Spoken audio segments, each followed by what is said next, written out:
All right, hello everybody, welcome back. We are going to be jumping back into 1 Samuel. This week we'll be in 1 Samuel chapter 26. Remember, we're going chapter by chapter through the entire Bible.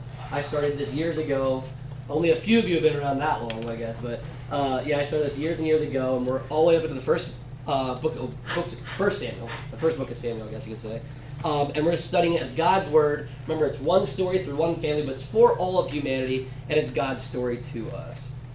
And just to recap, we're in the history books. I know I've been going over this a lot, so I won't have to go over too much here. But we did Joshua, Judges, and Ruth, and now we're in 1 Samuel. So after the books of Moses, this covers the rest of the historical narrative of the Old Testament. Now, of course, after Ezra, Nehemiah, and Esther, there's that intertestamental period, they call it. It's about a 400-year gap. But history tells us what happened with Greece. Greece is like the only empire in that big run that's not really, doesn't really have a place in the Bible. It kind of like jumped over them. But we can know from history what happened there, and there's really some interesting things. You can read about the Maccabees. It's helpful, although it's not in the Bible. You can read about the Maccabean revolt, which really helps you understand Revelation, the end of time. It's a whole other thing. That's a whole other topic. But just wanted to give you guys an overview of where we're at. So we're getting towards the middle of the books for the history books here. We'll just jump right back into where we've been in the story. So we are in 1 Samuel, and I'm only going back to chapter 19 here, just to recap, because this is kind of where our narrative of this, where we're at in the book, is kind of, this is all important to it. Because remember, the book actually starts with like Hannah's prayer and the birth of Samuel, and a lot happened with Eli and Samuel. But now we're into the parts of the history. We're between 1050 BC and 1000 BC, so think about that, by the way. A millennium before Jesus is ever even born yet. That's how back in history we are. But this chapter will be very important tonight, by the way, for us to reflect on, which also is another reason why it's really awesome to read a book chapter by chapter in chronological order. Because it is, you can always jump in. If you're a Christian, you know your Bible, we can jump in anywhere and dip in and say, where are we at right now in the Word, and get some out of it. But when you read it sequentially, you're going to see tonight, many of you have been here multiple weeks in a row, you're going to notice just from the past weeks how being here the past weeks is going to help you understand the story now even better. It's going to make more sense because you're going to remember what happened last time.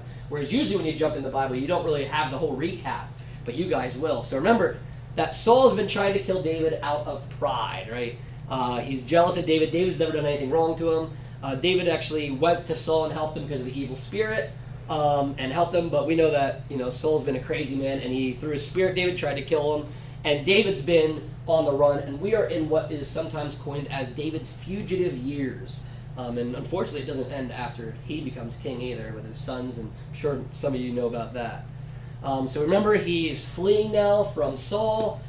He hid in the cave of Adullam, and you remember this is where he kind of got his band of brothers here. It was just David, although he was anointed king, he has no army, because Saul has the army, because Saul is the king, right? And that makes sense politically, right? That makes sense to us. But here, David, while he's hiding out, he has men go and follow him, because David is going to be the next king, and it's been prophesied over and over to people, and they're starting to know it, although Saul is trying to deny and do everything he can, kind of like we are in a lot of times. We know like God has a plan. Sometimes we try to do things in our own way and take things in our own hands. Saul's doing the same thing. David almost did as well, as we know, but this is where he got his band of brothers. Ended up being 400, joined him here. Later on, we know he got 200 more recruits, because his number, I think, goes up to 600.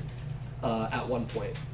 And we learned about David saving the city of Keilah, which is really neat, because just think about it, let's pause and reflect. Like, if you're a fugitive on the run, the last thing you're doing is trying to get into a war, right?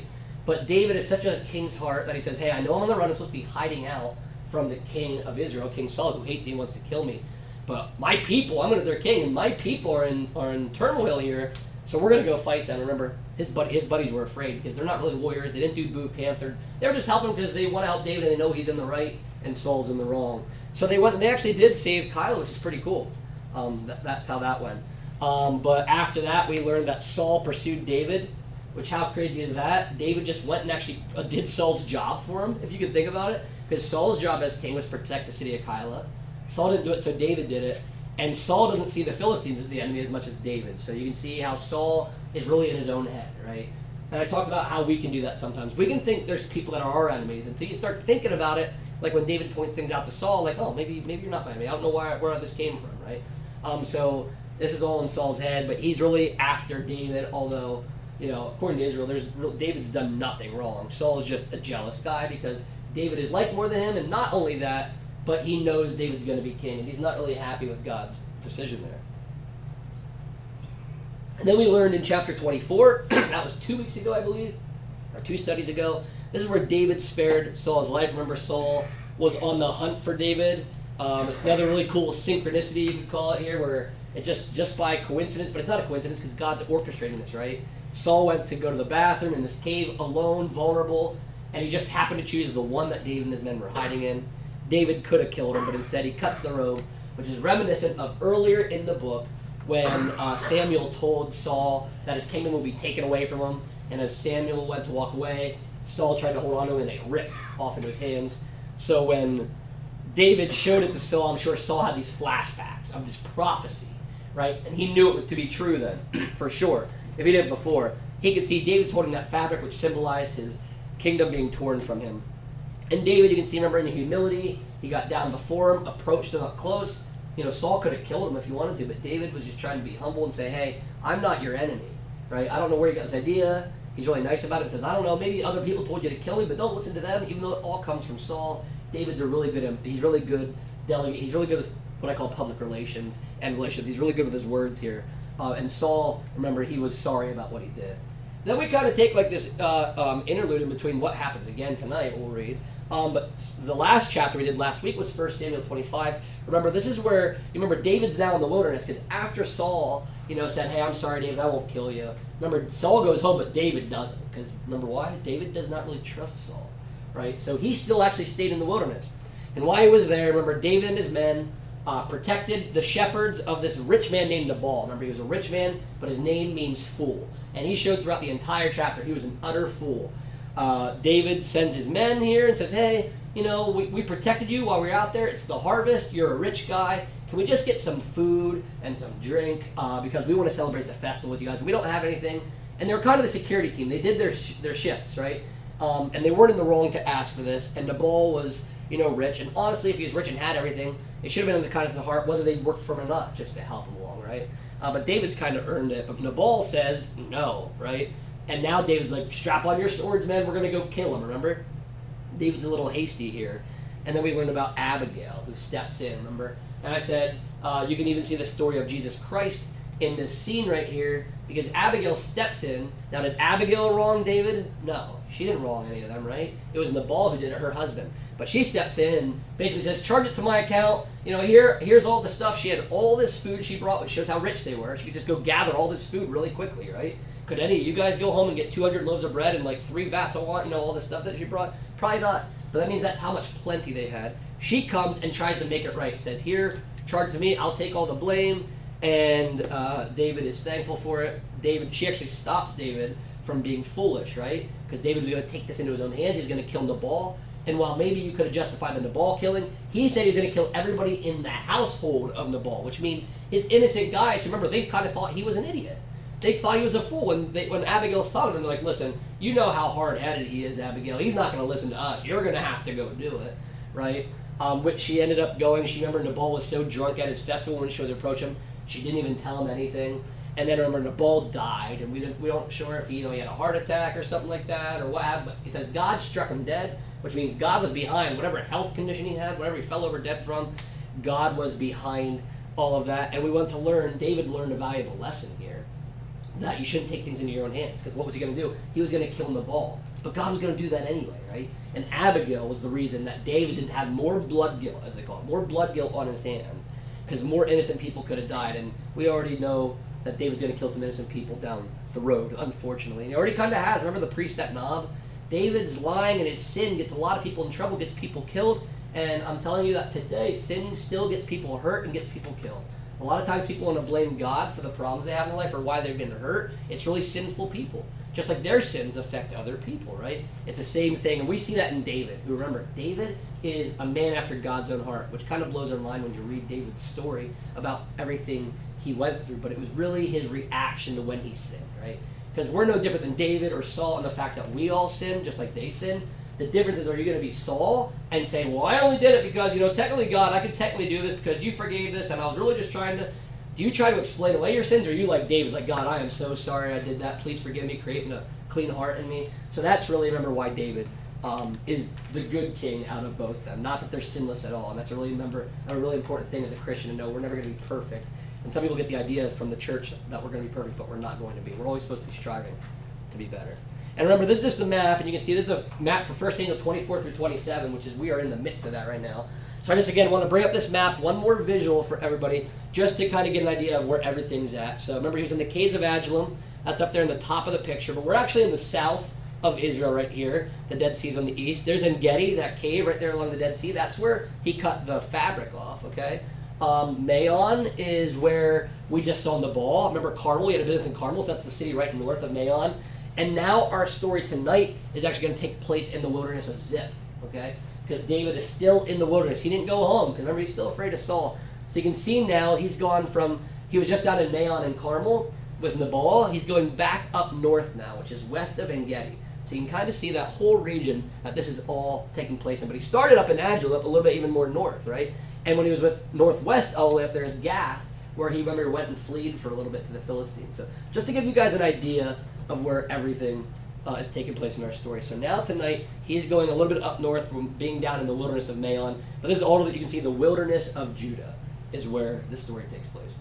And we're going to go ahead, like we've been doing, we're going to go ahead and read chapter 26, verse by verse, and then we'll go back and break it down. All right, 1 Samuel 26. And a lot of this is going to sound familiar, but new at once. You'll see why, if you haven't read ahead yet. Then the Ziphites came to Saul at Gibeah, saying, "Is not David hiding himself on the hill of Hachilah, which is on the east of Jeshimon?" So Saul arose and went down to the wilderness of Ziph with 3,000 chosen men of Israel to seek David in the wilderness of Ziph. And Saul encamped on the hill of Hachilah, which is beside the road on the east of Jeshimon. But David remained in the wilderness. When he saw that Saul came after him into the wilderness, David sent out spies and learned that Saul had indeed come. Then David rose and came to the place where Saul had encamped. And David saw the place where Saul lay, with Abner the son of Ner, the commander of his army. Saul was lying within the encampment, while the army was encamped around him. Then David said to Ahimelech the Hittite, and to Joab's brother Abishai the son of Zeruiah, "Who will go down with me into the camp to Saul?" And Abishai said, "I will go down with you." So David and Abishai went to the army by night. And there lay Saul sleeping within the encampment, with his spear stuck in the ground at his head, and Abner and the army lay around him. Then Abishai said to David, "God has given your enemy into your hand this day.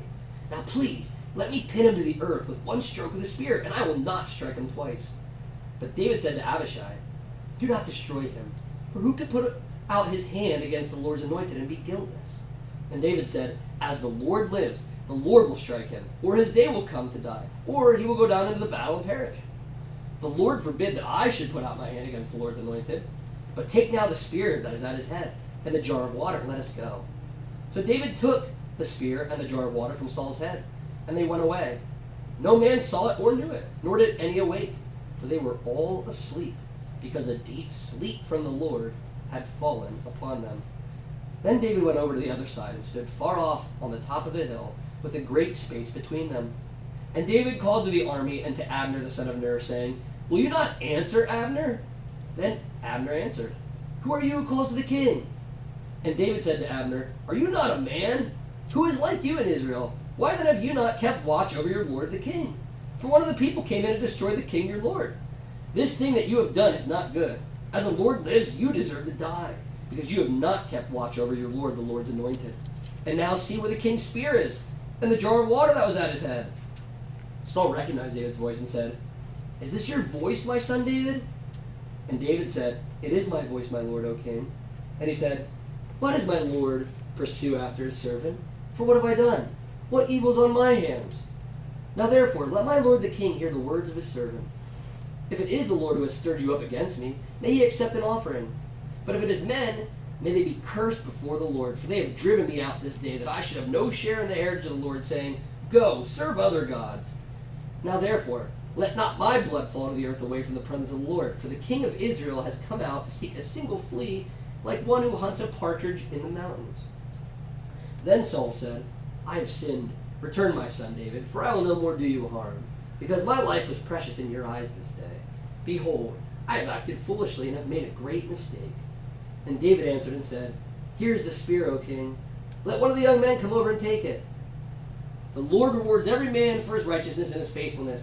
For the Lord gave you into my hand today, and I would not put out my hand against the Lord's anointed. Behold, as your life was precious this day in my sight, so may my life be precious in the sight of the Lord, and may he deliver me out of all tribulation. Then Saul said to David, Blessed be you, my son David. You will do many things and will succeed in them. So David went his way, and Saul returned to his place. All right. So we read 1 Samuel 26 here, and it sounds a lot like 1 Samuel 24, doesn't it?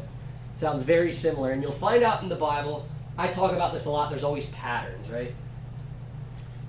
Now there's patterns with different people doing different things, and there's patterns where people do multiple things multiple times, and it's usually to really hit home a specific message. Because this story is going to be a little bit different from 1 Samuel 24, but we're going to get a lot of the same. We're basically going to see David's humility again, but we're also going to see some new things that tell us a little bit more about the story, which is really interesting. But let's go ahead and just get started. I'm going to break down the first 5 verses. This is the part where Saul pursued David again, right? This is very much how chapter 24 went. So it says, Then the Ziphites came to Saul at Gibeah, saying, Is not David hiding himself on the hill of Hachilah, which is on the east of Jeshimon? So Saul arose, went down to the wilderness of Ziph with 3,000 chosen men. Basically, they're looking for David in the wilderness of Ziph. So right here, if you remember before in chapter 24, or earlier on in the book, the Ziphites did the same thing. So they rat David out again, right? So these people are the ones that said, hey, he's hiding down there. And I believe they give even like the same location in Hachilah and east of Jeshimon and everything. And they're like, hey, David's down here. Like, you got to go get him. And last time he did that, remember, he ended up in that cave with David, right? And then David escapes him, and now here they are again. So you can kind of see the Ziphites are showing their true colors. They really want Saul to be pleased with them. And they probably saw, David got away, but David's still kind of hiding, and maybe Saul will get him, and maybe we'll suck up to Saul. They kind of want to be the suck-ups, right? The suck-ups that want to be Saul's best friend, so when Saul is king and kills David, they'll be at the top of the chain because they helped him kill his enemy. Even though they have to know deep down inside as Israelites that David's not really evil, right? But you can see in the Ziphites, you can learn a lot from them, that they'll sell out on David just so they can get something, because why would they help Saul kill him unless they want to be remembered, right? So they're going to look at David as an enemy for Saul again. So they're really sticking to their commitment to Saul here. And it says again that he took his 3,000 men, Saul encamped on the hill, but David remained in the wilderness. And when he saw that Saul came after him into the wilderness, David sent out spies and learned that Saul had indeed come. So remember again, Saul, I try to get this picture here, has 3,000 men, which just think about that. That's a lot. We have typically, I think, 100 here. So you're talking like, 30 times what we have in this church, going on and going after this one man who has no harm whatsoever. He's taking the whole army, which again is a crazy use of resources. Could you imagine if the President of the United States called up the army to chase was one enemy down in the States? Meanwhile, our whole coast is open to other enemy attacks. That's basically what he's doing here. He's being so self-absorbed, so selfish, that he's called up 3,000 troops to go chase a shepherd David, who's going to be king anyway. So it's kind of hopeless. But Saul, again, is that one guy that doesn't want to let God get his own way. He doesn't like what God's going to do, and he's going to try everything he can to get out of it. And we'll see an allusion to that even later on in the story as we cover this. But we notice here, it says, David remained in the wilderness, and when he saw that Saul came after him in the wilderness, David sent out spies and learned that Saul had indeed come. What's interesting thing, you see what it says there? My translation, right? When he saw that Saul came after him. Isn't that really interesting? Because what is Saul doing right now? Saul's trying to find David. So it's hide and go seek. It kind of reminds me of hide and go seek when I run around my house when Roscoe's trying to find me, and I run into the other room, and then I look out and see that he's in the kitchen, and then I run over here to the bedroom. I know where Roscoe's at when he's trying to find me, but he doesn't know where I'm at. It's like the same. It's like a really good game of hide and seek that David's playing, right? Because the whole time David is aware of Saul's whereabouts, right? We don't know how. Probably God, though, right? It doesn't have to be written here. Probably God has given him intel somehow, whether he has good spies or whatever it is. But David's also not a dummy, right? David's also set to be king. God has prepared him to be a leader. And you can even see here, what is he doing? He's sending spies out. So he knows where Saul's at. He's not going to go and he's going to spy it out, scout it out. He's being wise about everything. He wants to make sure he has everything in check. So again, just from there, on a quick breeze, so you won't think anything of it, but you stop here, you're like, that's interesting. Saul again's looking for David. David knows right where Saul is. And you can even remember when Jonathan, the last time we heard from Jonathan, he knew where David was. So it's really interesting. How does the king's son know where he's at? How does David know where Saul's at? How can Saul not find them? It might have to do with how God on the large scale does this to the people from the Jewish people of Israel, where he blinds them from the truth, and we're only able to see because he shows us, right? Probably a similar concept here. David's allowed to know about Saul's whereabouts because God needs him to keep him safe, and Saul can't find him because God's keeping him blind because he needs to keep David safe. I think you see God on both sides of this here. So it says that David rose, came to the place where Saul had encamped. So now he goes up, sees Saul's there, and David saw the place where Saul lie with Abner, the son of Ner. So Abner is going to be in the story here. He's the commander of the army, and Saul was lying within the encampment while the army was encamped around him. So to paint the picture here, they're now setting up camp. Maybe they have a campfire going they had for a while or whatever, but now they're camping out and they're going to go to sleep. And it says that he's within the encampment. What this means is that he made those 3,000 soldiers camp in a wall or sleep in a wall around him, basically. So he had thousands of men sleeping all around him, meaning if you wanted to get to the king, you literally had to go through all of them. You had to go through the entire camp. And then what he sees here is Abner, which is the commander of his army. So basically he's with the general there. And that's the high protector of Saul. So Saul's going to sleep with the commander of the army, the greatest of all the warriors, and then have all the other guys surround him to keep him safe, or so he thinks, right? That was the whole plan for this. So David sees that, and he goes to these two men, Ahimelech the Hittite and to Joab's brother, which Joab's going to help David with his army, we'll know later, but Abishai. So he's talking to Ahimelech and Abishai, and he says, "Who go down with me into the camp of Saul?" And Abishai said, "I will go down with you." So David and Abishai went to the army by night, and there lay Saul sleeping within the encampment with his spear stuck in the ground at his head, and Abner the army lay around him. So it's interesting here, he goes to two men, Ahimelech and Abishai, and he asks these two men, who's going to go with me? So it's interesting to think about this. I just always like to pick these things apart, like, why is it like this? So remember, David has how many men? Does anyone remember how many he has at this time? 600. He has 600 men. It didn't say David went to 600 men and said, who will come with me? He goes to these two guys, Ahimelech and Abishai. I personally think it's because, just like I'm a sports guy, just think about this. In sports team, you have a football team. You only have a lot of really good players. But if you want to win the game, or you have, all right, I'm going to ask this receiver and this running back. Which one of you guys wants the ball, right? You're not going to go and, they're all good, but you have certain guys that are your top-notch guys. When you need something done that's really important, you go to those guys, right? So I think these, just for the fact that he asked those two, he's not going to just ask two random guys. I'm guessing that Ahimelech and Abishai is later on in the Bible. You'll learn more about him. They're probably trained assassins. He's now had them as trained assassins. He's seen the most potential. Remember, they fought against Kyla. He's now seen his team play out in the field, right? And he knows who his all-stars are. So I think these are two of David's all-star killers saying, hey, I'm personally going to go check this out. I need somebody who's really good at fighting to be with me, too, so I'm not alone there. And, of course, you see Abishai, which is the brother of Joab, which will work with David and help David in his army. So, as we go, so David and Abishai went to the army by night, so they're sneaking down at night, very smart, not be seen in the day. And there lay Saul, sleeping within the encampment, just like we will, with a spear stuck in the ground at his head, and Abner lay around him. Then Abishai said to David, God has given your enemy into your hand this day. Now please let me pin him to the earth with one stroke of the spear, and I will not strike him twice. So this again, so remember, like I said, there's patterns here. This is a very similar pattern of the cave.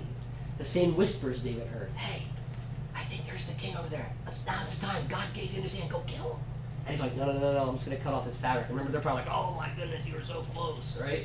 So that kind of happens. Same thing happens here, except with one individual. Abishai says, hey, look. And remember, Abishai was there for the first one. He had been in the caves probably with David. They're like, all right, now's the time. I know last time you let him go, but now's the time. And I'm a trained assassin. I'm really good. I can take that spear. I'm a pro. I just need one. I don't have to do it twice. He's saying, I'm good. I know if I give him one blow to the head, he's already asleep, it's done. Does anybody, and this gives me flashbacks, everything's patterned in the Bible. You can maybe see, do you have any idea, if he would have known the history, Abishai, which he probably did, is probably well versed to an extent. If he had a history of what happened in the Old Testament, is there any story you can think of in the books of history that Abishai might have got this idea from? Maybe not, but it might just be one of those coincidences in the Bible. Close, so it's in Judges. This would be JL. Remember JL with the tent peg? Yep. Drives it right through his head? And I'm sure that story lived on, right? Because that's actually, Barak gets the credit for that. Remember, Barak actually didn't even kill him, but Barak's in the Hall of Faith. He does make it in the Hall of Faith in Hebrews. But remember that they said it was that really cool prophecy, like a woman's going to kill him. He's like, all right, Deborah will kill him, whatever. It was actually Jael that did it. It was still a different woman. But she did it by, while he was sleeping, killed him with a tent peg, one shot right through the head, because women were the ones that put up tents back then. So she was a specialist. She would have been a specialist with a hammer. Back then, women were really good at putting the tents up. They're the ones that did that. And that's what, so Abishai's probably like, hey, Jael did it, it worked, God took one of them out that way. Maybe God will have us take Saul out the same way he took out the leader of that army, right? Makes sense, God's done it before, right? So you see that, but this time he's like, no, which is cool. It's like, no, because remember, God doesn't always do the whole Moses thing. The pattern sometimes changes, is a little different. It says, no, God's not going to do it this way. We don't want to do this. It says, but David said to Abishai, do not destroy him, for who can put out his hand against the Lord's anointed and be guiltless? And David said, as the Lord lives, the Lord will strike him, or his day will come to die, or he will go down into battle and perish. So what's interesting here, again, David does a similar thing. So the pattern changes with him, like, no, I'm not going to kill him. I'm not going to kill him. And I love what he says, who can put out his hand against the Lord's anointed and be guiltless? Basically, like, and remember, after the one guy later on, when Saul does die, David will kill a guy for doing what Saul asked him to do. It's really strange, but David really is very sure that you don't touch God's king. God will deal. God has a problem with him, and he'll deal with them. But you don't touch him at all. And his answer to this, when he says, as the Lord lives, the Lord will strike him, or his day will come to die, or he will go out on the battle and perish. So like he's throwing out all these things, like, hey, maybe God will strike him dead right now. Or maybe he'll just get old and never die. Or maybe he'll die in a battle. I don't know. But God's going to kill him, and I'm going to take over as king. And you guys have a little bit more intel than most people who just pick up the story and jump into it in a Sunday school class, because you guys were around for chapter 25. Does anybody remember what David almost did in chapter 25? Anybody? Vengeance. Remember, he was like, I'm going to kill him. I'm going to do this. And isn't it funny? And how did Abigail get him to stop? She said, hey, don't, God will, basically the whole thing was like, God will take care of it, and he sees the Lord took care of it all, right? Because how did he die? Nabal? He died because the Lord struck him dead. So now David's a little bit more confident in the way he talks. Like, hey, maybe God will strike him dead. Why would he say that? Because God just struck somebody dead, right? So he proved it. So David's like, oh, okay, I definitely don't have to touch him. He struck that Nabal idiot guy down, that fool down. He could do that. He could strike him dead, or he'll die in battle. I don't know, but God will kill him for me. I don't have to do it. He's very more confident now. Before he was a guy that takes his things in his own hands, take vengeance. But I just think it's really interesting. Immediately the next chapter, now you see David like, hey, I'll let God will take care of it. But that was not the way he thought. So you can see, in a way, growth in mindset, which that could happen to us too. We all have, different understandings when we take things in our hands. And as we get older, we'll get wiser. God will give us wisdom. Say, hey, no, vengeance is mine, saith the Lord, right? And David's now finally living out. You can see him growing a little bit here with that. So, the Lord forbid that I should put out my hand against the Lord's anointed, but take now the spear that is at his head and the jar of water and let us go. Now, before I leave off of this, isn't it interesting? So the picture here is demonstrating this. Another interesting facet of this, the fact that he's grabbing the spear would have been poetic justice, right? If I were writing a Hollywood movie, because I'm not God, I would have made the mistake of saying, yeah, let's end it like this. Where Saul gets that spear through his head, the same Saul that started this the same spear that started this whole thing back in the beginning. Remember why David's running? Because he threw this spear at him and multiple times, not just once. By the way, this is the 16th attempt on David's life, if you're counting. 16th attempt to murder David by Saul on this journey here. So, and would we have and honestly, if this were Hollywood, we would have cheered when he killed him with the spear. We would have and said, that's what you get. He tried to be nice. He let you go in the cave, and you still kept going. You get what you deserve. Poetic justice. Live by the spear, die by the spear, we probably would have said, something like that. But he doesn't do it. So it's really cool, and I'm sure, Saul will understand and remember that as well. So he takes the spear, and not only the spear at his head, but he says, and the jar of water, and let us go. So David took the spear and the jar of water from Saul's head, and they went away. I like this part here. This is a cool detail. Now, no man saw it or knew it, nor did any awake, for they were all asleep, because a deep sleep from the Lord had fallen upon them. Now, there's some times in the Bible you'll read these kind of things. A deep sleep. So I remember deep sleep that fell on the first man who was ever created, Adam. Remember, that's how Eve came, a deep sleep. Something that a human cannot wake up from. Almost like God knocks you out and you're not waking up until he wakes you up kind of thing, right? Same thing happened with Abraham, if you remember. The promise he made, he knocks him out into these deep sleeps. They happen. So it's some supernatural sleep that knocks everybody out, and you could be banging pots and pans, and humans cannot wake up from this. Does not happen often, maybe. Doesn't happen too often, but it happens in the Bible, and you see it happen here. And it would be divine, because had David gone down there and tripped something up, it could be him and Abishai in the middle of 3,000 men. I don't care how good Abishai and David are. They're going to be outnumbered. It's going to be very, very dangerous. But perhaps, because now think of this too. This is different than chapter 24. Here's one of the big differences I picked out of this. So remember in chapter 24, where was David in? Do you remember where David was at? Hiding in a cave. And Saul went into the cave. This time, Saul's over here sleeping. What does David do? David goes to Saul. Last time, Saul tripped upon David, basically. And David's hiding in this cave, not trying. Now David's actually going out. First you're like, well, that's kind of crazy. Like, why would you go out and do this? Well, there's also a chance, remember what I was saying earlier. David knows where Saul's at. Saul doesn't know where David's at.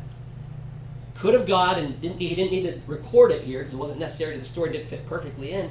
But could it be, and I think it's possible, that David knew that God was putting him into a deep sleep, and that he wasn't so afraid. Now he probably still, he had Abishai, so he's ready, prepared for war no matter what. But I think he might have known. God might have tipped him off, or just maybe let him to do it. And he goes down there, and God protects him one way or the other. Where these guys aren't going to wake up, so David can go down and do this and steal the spear and steal that water. And now let's see what happens. Verse 13 here. Then David went over to the other side and stood far off on the top of the hill, with a great space between them. And David called to the army and to Abner the son of Ner, saying, "Will you not answer, Abner?" Then Abner answered, "Who are you who calls to the king?" And David said to Abner, "Are you not a man? Who is like you in Israel? Why then have you not kept watch over your lord the king? For one of the people came in to destroy the king your lord. This thing that you have done is not good. As the Lord lives, you deserve to die, because you have not kept watch over your lord, the Lord's anointed. And now see where the king's spear is, and the jar of water that was at his head." So first off, I have a little picture here to kind of demonstrate it. He went into the camp, and he took it. And here's another difference. Can you see the difference in this story? Remember last time he caught him, going to the bathroom. Now he steals his spear. Do you notice a difference in David's approach to Saul this time? Does anybody notice one? Anybody pick anything out? All right, think about this. So last time, remember what David did? He walked right up to him and bowed down, right here, where he bowed down and could have been struck dead. This time we're seeing a little bit more wisdom. Before he reveals himself, he goes to the other side. That's why I put David, he doesn't talk to him. David shouts to Abner and Saul. He's like, "Hey, you guys, I have the spear." He's probably yelling from a distance, from a safe place. He has lost trust in Saul. Why? Because Saul last time said, "I'm sorry, I'll never do this again," and then came right out for him. So now David, again, growing. He's being wise. All right, I'm not going to stay by this guy. Maybe this guy will kill me. I don't know. So I'm going to do this from a distance to see how this goes. Also, this is also, if you're a military person, you'd see a lot of military strategy in this. Can anybody have any guesses of why David would have went to the other side? So he comes into camp. Think about this. He goes into camp, grabs it, and then goes to the other side. So when his military's back here, does anybody know why he would do that? So I think David, what he was doing was kind of smart. So I'm sure he didn't leave camp and not tell anybody, right? I'm sure he told his 600 guys back at the camp, or the 558 or whoever's left, saying, "Hey, I'm going, Saul's camp's right down here. Me and Abishai, we're going on down. Just be ready in case something goes on," okay? I'm sure they're on standby, right? And David goes down, and then he goes across. I think this is a really big strategy, and you'll see this in the Bible, even back in Judges and stuff. So he's now shouting to him from over on the other side. Now David's guys are camped on the other side of his camp here. He comes over here and says, "Hey guys!" So he's yelling down to them now. So, God forbid, Abner grabs the military and says, "Get him!" What they wouldn't know is when they came after David, David's men would be doing a sneak attack from the rear. So he could have lulled them into an attack. And so I think that was his strategy. Because not only is he going there in distance to be safe, he's also going the opposite side. So they kind of have a trap set up. And earlier in the Bible, these kind of things would happen where, they would come in to, clear a city or whatever, and they would be on the other side, and these sneak attacks always happen. So I think David knew about that, And David was just trying to set himself up. Now he's being more wise. He's no longer bending down on his face right in front of Saul while Saul has a sword in his hand, right? Or a spear. He's now being wise. He definitely does not trust this king here. Okay, so then he talked to Abner. What he did, then he shouted at Abner, which again was pointing out Abner's job was to protect the king. He is like the head of Secret Service, right? Now imagine if the head of Secret Service, the President of the United States, you found out that the President's wallet was stolen out of his office by some taxpayer down the road, right? That guy, what would happen? He'd get fired, right? Well, getting fired back then was getting killed. So basically saying he should get fired from life. You got to kill him. He's like, hey, you deserve to die. Because that's the truth. If you can't protect the king, that was your time. The king could be dead right now. And what did he say? See where the king's spear is. Hey, Abner, check, go get the king's spear and water and see where it's at. He's kind of taunting him here. You can see David in his language taunting him. Hey, Abner, where's your king's spear? Or what, are you sleeping on the job? Kind of like yelling at him. He's mad and kind of making Abner look bad, which he did here. And he says, I have the king's spear and the jar of water. Now, a lot of people ask, why were these details included? The spear and the water. I think it shows, one, it's God, really. God is in charge of Saul's protection. The spear would have been his protection. He says, I have everything, your protection can't stop me, and you can't sustain yourself. Because what is water? Life. Everything dies without water. Animals, plants, humans. He's basically saying, I have what keeps you alive. I have what keeps you safe. I am with God. God can take all that away from you right now. And basically, Saul is stripped naked, is what it would feel like to him. That his enemy got his protection and his sustenance. So I think it was symbolism behind this. That what God was doing, and that's why he grabbed that. And then we see, Abner at first, like, hey, who are you? Who's yelling down there? And David says, and then you see Saul, it says, recognize David's voice. So Saul knows David's voice. Of course, his number one enemy. He's been fighting, he's been trying to get him for, quite a bit of time now. So Saul recognized David's voice and said, is this your voice, my son David? And you can see there's that nice language again. He got Saul to soften up. He didn't say son of Jesse. That's a slanderous term he uses, so he calls him my son David. Now it's a term of endearment, father and son. He's being peaceful from a distance. David maybe would have been safe, but we're not sure. He was wise, because Saul could have changed his mind at any moment. And there's an evil spirit around, don't forget. Saul didn't change his mind. There's been an evil spirit tormenting him off and on, we've seen. So David was still safe, but he says, it is my voice, my Lord, O king. David being very respectful. And he said, why does my Lord pursue after his servant? For what have I done? What evil is on my hands? Now therefore let my lord the king hear the words of his servant. If it is the Lord who has stirred you up against me, may he accept an offering, but if his men, may they be cursed before the Lord. For they have driven me out this day, that I should have no share in the heritage of the Lord, saying, go, serve other gods. So again, you see the same language, like, hey, why are you killing me? I'm trying to kill me. I'm not your enemy. Repeating language we saw in 24. It's really interesting here, though, what he says. He's like, hey, if God's the one, like David's just being real honest, like, hey, maybe, for some rough chance, I don't think so, but if God's sending you, then let this be an offering. I'm going to offer this to God. Hey, God, I don't want to fight. David really deep down knows God isn't having him come after him. But he says that. He's trying, there's full of humility here.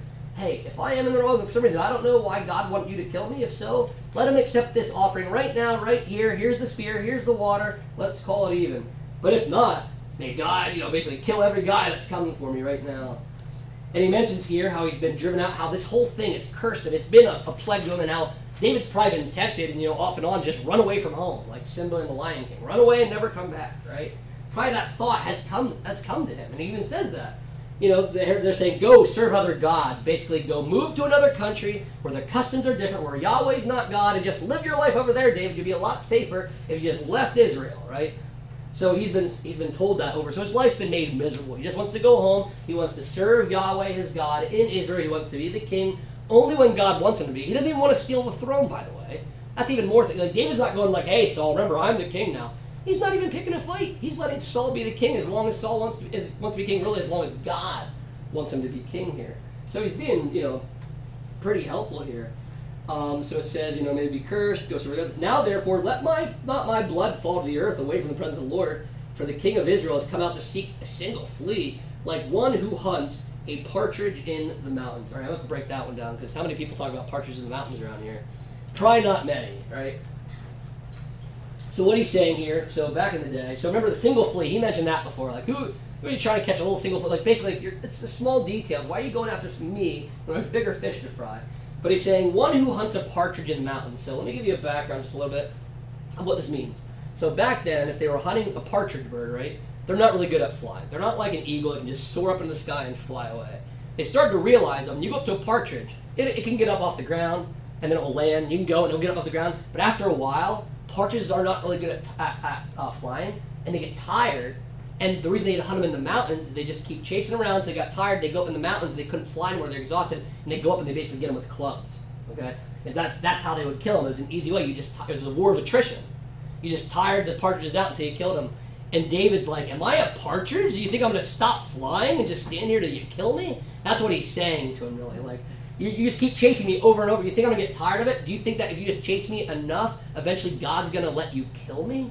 And Saul would have understood this because they hunted partridges in the mountains back then, this exact same way. So that's an old saying, and that would be really, like, unless you really dive into the context of it. So that's what he's saying, because this is remember, attack number 16, right? And he's saying, hey, this is getting ridiculous here. How many times do I have to run away until you're going to give it up, Saul? Is kind of what he's saying. And then Saul said, I have sinned. Return, my son David, for I will no more do you harm, because my life was precious in your eyes this day. Behold, I have acted foolishly and have made a great mistake. So here it is, Saul again coming to his senses, again for a short term of time here, and even admits, he's again calling David his son. This is all peaceful interaction again, which is kind of surprising because Saul's been crazy. But Saul again is, by David's words and peaceful words, that you can imagine that he read the book of Proverbs the way David deals with this guy. But he admits to acting foolishly, and that was a great mistake. And David answered and said, here is the spear, O king. Let one of the young men come over and take it. The Lord rewards every man for his righteousness and his faithfulness. For the Lord gave you into my hand today, and I would not put out my hand against the Lord's anointed. So he said, right there, he's pointing out, like, hey, I could have killed you. Remember, this is proof, this spear. I could have killed you. I didn't do it. We're at peace here. I'm not trying to do anything. But I like what he does here. This time he didn't say, hey, come get it, or I'll bring it over. He said, send one of your guys over. Like, I don't trust you anymore, right? You've been trying to kill me. My trust is completely over, man. Send one of your representatives to me, and I'll give you the spear back. See, again, here you can see David is way more cautious in this sparing of Saul than he was in chapter 24. It says, behold, as your life is precious this day in my sight, so may my life be precious in the sight of the Lord, and may he deliver me out of all tribulation. So David's just pleading to God kind of right here. May God, maybe may God see that I'm innocent, may he deliver me. Then Saul said to David, blessed be you, my son David. You will do many things and will succeed in them. So David went his way, and Saul returned to his place. Kind of ends almost identical to chapter 24. Saul's like, yeah, you know what? I'm going to let you go. I'm going to go home. And Saul goes, or David's like, I'm going to stay in the wilderness. I'm not going home, right? So the same thing. And why? Because this guy is crazy, right? Over and over and over. And it kind of reminds us, like, again, if this were Hollywood, if we were watching this film, we would have been okay with it ending with Saul's death by the spear or whatever here. And we would have said, wow, how gracious he was, how many chances he gave him. And at some point, if somebody's trying to kill you, you got to kill them or be killed. That's what we probably would have said. And I would have thought it was probably right if I didn't have the Bible. And the Bible here, again, is clearly showing us, while David would have been in the right probably to kill this man, God prevented it. God didn't want it to, and God is going to carry it out the way he wanted to, which we'll see coming up. Not too many chapters. We'll see in a few weeks how Saul's demise comes and how David knew that. But it's also, again, interesting to see here Saul, when he comes, like, again, I don't know, like, if it's the spirit. It doesn't say if the evil spirit's coming on him, leaving, coming on, or how it works. And then, because David's music's what calmed the spirit and got him to leave last time. Does the presence of David and his voice get the evil spirit to flee again? Possibly. Possibly when David shows up and talks to him, it's that calming effect and the evil spirit flees, and Saul can have a real conversation. And, you know what I mean? Like he's all good. Until things happen and he goes crazy again when he gets all caught up in his own mind. But it's really interesting to see here. He says, you're going to succeed. He basically gives a prophecy, which he already knows, again, is true, that he's going to be king. And you'd think he'd give up here, but he just doesn't. And David went his way, and Saul returned to his place. And that's where this chapter 26 ends. So does anybody have any questions, thoughts, or comments based on what we read there? Anything they'd like to add?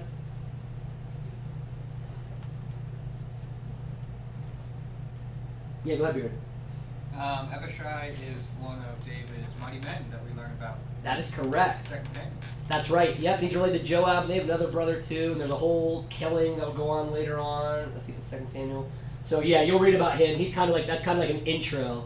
If you did like a character study on Abishai, you'd probably start somewhere around here. And yeah, he'll be in. You'll see more Abishai later. The guy that came down, that's standing here figuratively. I don't know what they really look like. This is just kind of a guess, but there's one. He'll pop up into stories later. Yeah, that's a great point. Any other thoughts or comments? All right. Well, thanks again for coming out. Make sure to read 1 Samuel 27. David's going to flee to the Philistines. Again, another pattern we're going to kind of see. So we'll go jump into that. But go ahead. You can read again chapter 26. See if you find anything new. Bring it to us next week. Otherwise, read ahead. It's always good to read the chapter ahead. So when we talk, it will click a lot more too. But thanks again for coming. Until next time, keep your lamps trimmed and burning.